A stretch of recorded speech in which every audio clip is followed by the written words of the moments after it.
This is Barry here, and you are very, very welcome to today's podcast episode.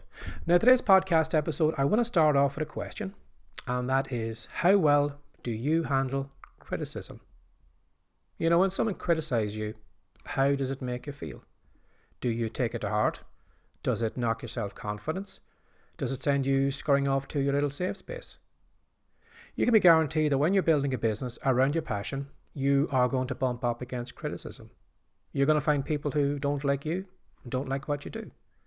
So in this podcast episode, I want to give you some mental tips, tricks, and tools that you can use to see criticism in possibly a new light, that you don't take criticism to heart, and that you can keep going forward even though you are being criticized. Now, to start it off with, I'm going to give you 3 places that you are going to face criticism from. Now, the first one, which is one you're probably not thinking of right now, is you. You are going to criticize you. Because what could happen is you could maybe come along today and record a video. And then you would look back at that video and you'd say to yourself, well, I look horrible. I sound horrible. That's a horrible idea. There's no way anyone's going to like this video. And then you just delete the video off your phone. Now, you didn't give us a chance to actually have a look at that content to see if we liked it, if it was a good idea, or if we were going to criticize it. And I think a lot of us, unfortunately, don't actually go to step 2. We actually stop ourselves at step 1 because we feel that we're not good enough. Now, it's not that you're not good enough. It's not that you can't make videos. It's not that you can't write ebooks. It's not that you can't actually build a business around your passion. It's the conversations in your head. It's the monkey mind. It's mental programming. It's conversations that maybe were said to us or maybe said about us that we heard that we replay over and over again. We have flashbacks to moments of maybe exam grades, of someone telling us that we were stupid, maybe somebody telling us that we were ugly, maybe somebody telling us that we weren't going to amount to anything. And then when it comes to us taking action, we listen to these conversations as if they are the word of God or whatever your beliefs are, but we believe that that person was right about us, and so we just stop due to that criticism. Now, that criticism doesn't exist anywhere in the world but between your ears. And like kind of echoes from the past, that's all that negative programming is. It's just echoes. It's just fragments of conversations that we have latched onto and that we carry with us for the rest of our lives. So just because the monkey mind is kicking in right now and telling you that you can't do what you'd like to do, it doesn't mean that it's right. Now, you're going to find another place that you're going to face criticism could possibly be from family and friends. Maybe they might believe in you. Maybe they could look at your work, maybe watch one of your videos, maybe read one of your blog articles, and they just say, that's silly. You know, you're not a good writer. You're not good on video. There's no way you're going to be successful building a business. You may just forget about it. So you need to strengthen yourself to criticism from those around you. And sometimes those around you are the people that we look up to. And again, because they are so close to us, we feel that maybe they're right. You know, that maybe they're right. Maybe we can't make videos. Maybe we can't build a business around a passion because they know us so well. But you're going to find that the people who make those decisions about your future are not actually in your body. What they're doing is they are making that decision on how they feel about themselves, on what they've done in the past, what they think they can do, and what they do is they just reflect that knowledge on their answer about you. So the answer they actually give you, you might think it is about you, but it's not. It's been filtered through their life experience and how they feel about themselves. So just bear that in mind if you do get criticism of family and friends. It's not, again, that they're right. They're answering that question through their own perspective. Now, the third place is going to be people online and offline who don't know you right now. Because if you're going to build a business around your passion, you are going to want to get in front of new people and in front of lots of new people. And you can be guaranteed that some of those people aren't going to like you. They're just going to judge you straight away on appearance. Now, how do I know that? Because we all do it. We all judge people in a split second. You know, you see someone walking down the street and immediately we have this idea of what that person is like. Now, we don't know the person. We've never talked to the person. but we just make that assumption on that person in a split second. And we could be completely wrong. Now, we all do it. And you can be guaranteed that the people that you are going to get in front of are going to make those judgments about you. They maybe mightn't like you because maybe your accent, how you look, and your ideas or whatever. But they are just making a snap decision on you and just saying, I don't like that person. And again, that's got nothing to do with you. That is, again, their mental programming. What's going on in their head is they're looking through that perspective and they just say, I don't like that person because, well, part of me, it reminds me of a bully that I had at school. Or they remind me maybe of a teacher that I had years ago that I didn't like. Or they remind me of that boy that lived next door that was trouble.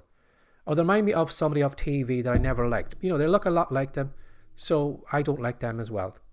Now, we don't consciously sometimes think about the decision we make. It's just all this kind of mental stuff in our head that our brain just processes in just milliseconds or even faster, and then we instantly come to the decision, I don't like that person. And again, we've got nothing to back that up. So when it comes to, building a business around your passion, as I said, you're going to get it in front of new people. And the more successful you want to be, you're going to need to get in front of more and more new people so that hopefully they will watch your content, maybe buy your products, maybe hire you as a coach, and hopefully give you their money. When I think back to when I wrote my first fiction book, I wanted to sell lots of copies of my book. But I was afraid of people reading the book. I was afraid of thousands of people actually reading the book. And it's strange when you think about it for a moment, like that we want to do well, we want to make a lot of money, but we don't want to get in front of a lot of people. For me to sell a lot of my books would mean that I would need a lot of people to read my book for that book to do well. But I didn't want the people to read the book. I just wanted the money. And I couldn't have one without the other. If I wanted the book to be successful, it had to be seen by thousands of people. It had to be read by thousands of people. It had to be judged by thousands of people. And then if they liked it, I got the money from the book. So what I thought was I could have one without the other. But you can't. If you want to build a huge social media following, it means that you need to put yourself in front of a lot of people. A lot of people is going to have to see your work. That you just can't have a huge social media following without actually reaching out to those people and putting your content in front of those people. Now, as well, what I'd say to you is that when you do get criticism, you need to run it through this filter. Is it constructive? Is this criticism helping me? Going back to, first of all, our own mental programming, ask yourself, the monkey mind, the chatter that you're hearing about yourself, ask yourself, is this helpful? Again, going back to the video where the monkey mind said, well, Barry, you look crap in the video. And if I just run that conversation through that question of, is this constructive? It's going to be no. That monkey mind isn't actually giving me something that I can work on, something that I can improve. It just says, Barry, you're ugly and you can't make the videos. So how is that going to be helpful to me? And if I see that criticism in that light, I'll realize that, something, it's just noise. I don't need to listen to it. Again, the criticisms you're going to get from your family, run it through that filter. Is it constructive? Is it trying to help me? Or are they bringing me down? And you're going to find that in some cases, that criticism you do get is not helpful. It's not constructive. So again, why would you listen to it and just not listen to that noise? Again, the people online who possibly could be criticizing you. Again, run their criticism through the filter. You're going to find sometimes maybe people will just put a comment below your video, and when you read through the comment, it might have nothing to do with you at all. Again, usually the criticism that we face from other people are not about us. It's usually more about the person that is given the criticism. And again, read through maybe some of those nasty comments. When someone says, oh, you're stupid or you're ugly or, you shouldn't be online or whatever. Is that constructive? Is it constructive feedback? And most times you're going to find it's not. Like if someone said maybe in a comment said, well, something, I think maybe you should have done something with your camera, or maybe you set this up a certain way, Or, I think maybe that you should have maybe got a better microphone because maybe the sound is bad. Or maybe I think maybe that, that topic that you're talking about isn't relevant to us. And you're going to find that in that case, it possibly could mean that maybe I do need to get a new microphone, that maybe I do need to get a better setup with my camera, that maybe the idea that I'm talking about isn't relevant to those people. So in those cases, yes, I can take that feedback and I can do something with it. But everything else that I can't actually do anything with, well then, that's just a waste of my time, focusing my time and energy on it. And you need to be aware of that. So run whatever criticism you're getting through that filter. Is it helping me or is it hindering me? Is there anything I can do with it? Now, another thing I'd say to you as well too is when it comes to criticism, you are not what you do. You need to distance yourself from your work. What I mean by that is this video here, as I'm recording this video. Now, depending how long this video could be, it could be maybe 10 minutes, it could be 20 minutes, I don't know yet. But in this video, you are only going to see a snapshot of me. You're just going to spend 20 minutes with me in this video, or however long it's going to be. Now, the 20 minutes that we could spend together, is that a whole representation of me? Do you know what I'm like as a husband? Do you know what I'm like as a father? Do you know what I'm like, as a person? Now, you may be able to get some of that across through the video, but that's not a full representation of me. And when you think about it, if my video was criticized, has that anything to do with me? Someone could criticize this video next week, 6 months from now, a year from now. And should I really go back to those videos again and again and just keep an eye on the criticism and then, feel that that criticism is relevant to me 6 months from now, a year from now? No. And I think too many of us actually, because we really sometimes put our heart and soul into our work, we feel that our work is a reflection of us. Again, going back to my fiction writing, I used to put my heart and soul into some books. Some books did well, some books didn't do well. And when you find that a book that yours just flops, you do take it personally. And sometimes when something like that happens, you don't come back and write another book because that failure was too much to take. Or maybe somebody criticized that thing that you created and we take it to heart. But again, is that book any reflection on me? What I would do is I would write that book. I'd try to write the best book that I could. I would put it out there. But maybe the people on the Amazon Kindle store didn't like the book, didn't like the characters, didn't like the storyline. And again, they were criticizing the book. They weren't criticizing me. And that book would go off and have its little journey. It could be successful or it could be a flop. But all the criticism that it was getting was based on the book. But again, we sometimes take the criticism that is, targeted at the thing that we do as a reflection on us. But there's not. There's a gap between us and the thing that we do. This video right now will go on the internet. It might do well. It might do badly. I don't know. We'll give it a go. But if people criticize me in this video, they're only criticizing me in the video.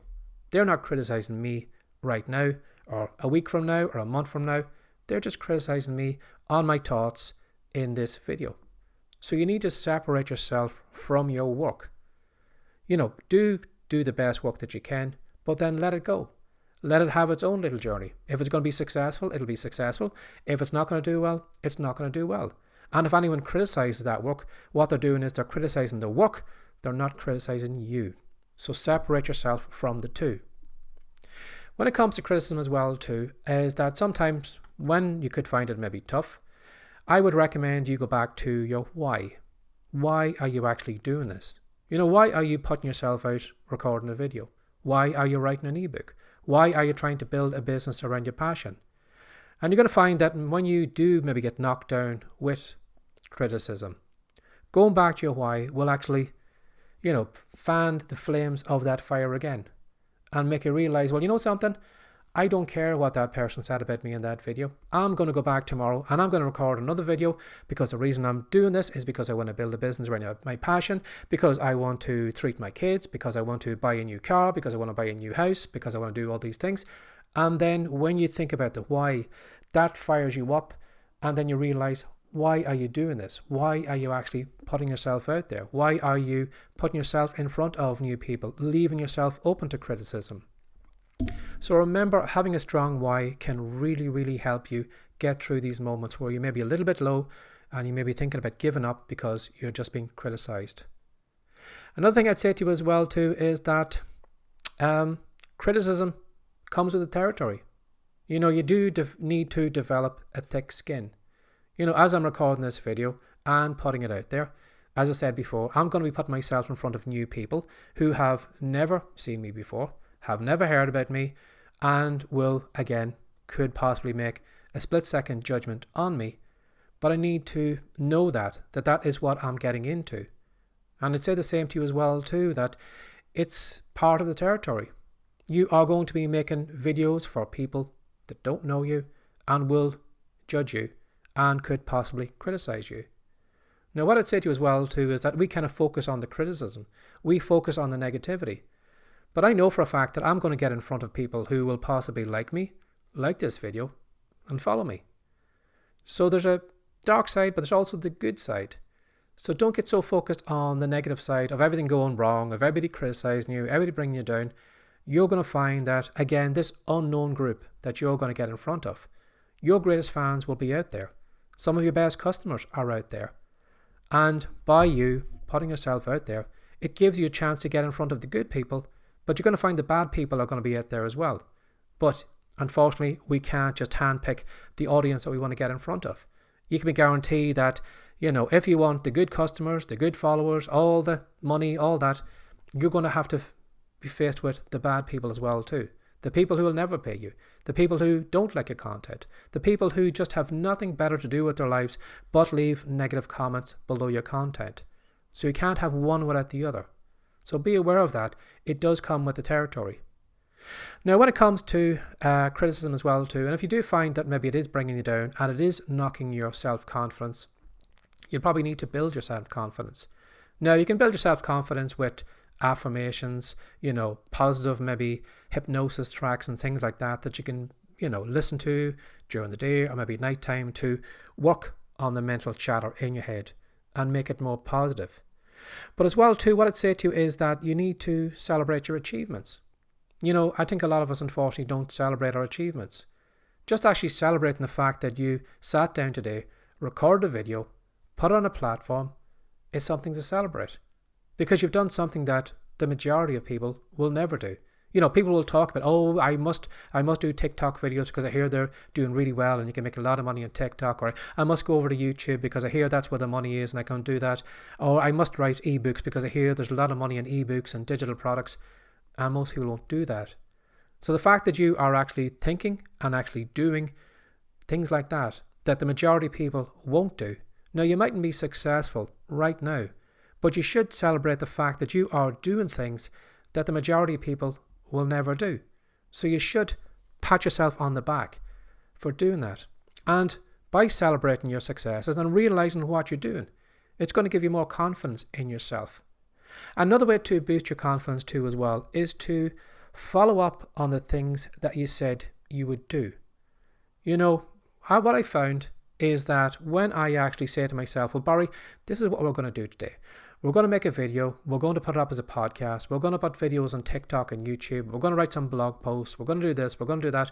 And that when I follow up with my little checklist and do all the things on my to-do list, by the end of the day, I feel better about myself because I've done what I said I was going to do. And you're going to find that as well too, that the more times you do what you say you're going to do every single day, it'll start making you feel better about yourself because you realize, something, I'm doing things that most people won't do. But what I can do is I can actually make myself do the things that I know I should be doing on days when I don't want to do it. And that's going to build your confidence and give you more belief in yourself. And it's going to make you feel more deserving of any success you get because you are the type of person who deserves that success because you're doing all the actions that need to be done. So I hope this podcast episode was helpful. It may have dragged on a little bit longer than some of my other ones, but I really hope it was helpful to you because I know for a fact that when it comes to building a business around your passion, you are going to face people who don't know you, and as I said, are going to make split-second judgments about you, who won't like how you look, won't like how you sound, won't like anything you do. But what I want you to do is I want you to take your eyes off the people who don't like you and realize that out there on the internet, online, offline, that there are people who will love what you do, and that your greatest fans, your greatest supporters, your greatest followers, your greatest customers are out there in that unknown group. And the more you put yourself into front of more and more people, you're going to find that you're going to have both of those parties in that. You're going to have the good and you're going to have the bad. So stop focusing maybe on the bad, all the criticism, all the things that can go wrong, and start focusing on the good. Realizing that, if I'm going to build this business, if I'm going to make money, it means I need to get in front of new people, but a lot of these people out here are also going to like me. So maybe take your eyes off the negativity and put it on the positivity. And if you enjoyed this podcast episode, or if you have any comments on it, please feel free to leave a comment below. And right now, if you go to the show notes, you're going to find a free report that we have going at the moment, which is going to show you 10 proven ways to make money from your skills. So if you want to pick up that report, go over to the show notes and click on the link. And as always, have a lovely day. Take care of yourself. Bye-bye.